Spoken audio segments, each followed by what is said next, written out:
Welcome to Kenton Teaches. Enjoy the video. You already have the chart open. Now start by selecting it. Click the chart area so chart tools appear. This reveals design and format tabs.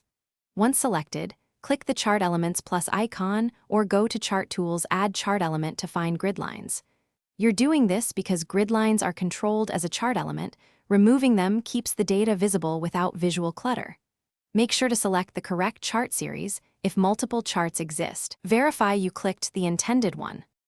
Once the Chart Elements menu is open, uncheck Primary Major Vertical and Primary Major Horizontal to remove the main grid lines.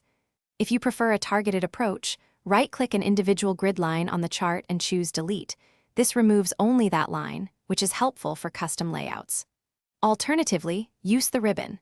Chart Tools Design, add chart element grid lines and select None. This is faster for full removal. Make sure you aren't hiding axis ticks or labels unintentionally. After removal, inspect the chart at different zoom levels and save the workbook so changes persist. If grid lines reappear, make sure you removed chart-specific grid lines, not the worksheet grid lines found under View Grid Lines. Those are separate. If you need to keep subtle reference lines, choose Format Grid Lines to change color, weight, or transparency instead of deleting. This preserves alignment guides without visual noise. If something goes wrong, undo steps or reopen the workbook. Excel will revert to the last saved state if needed.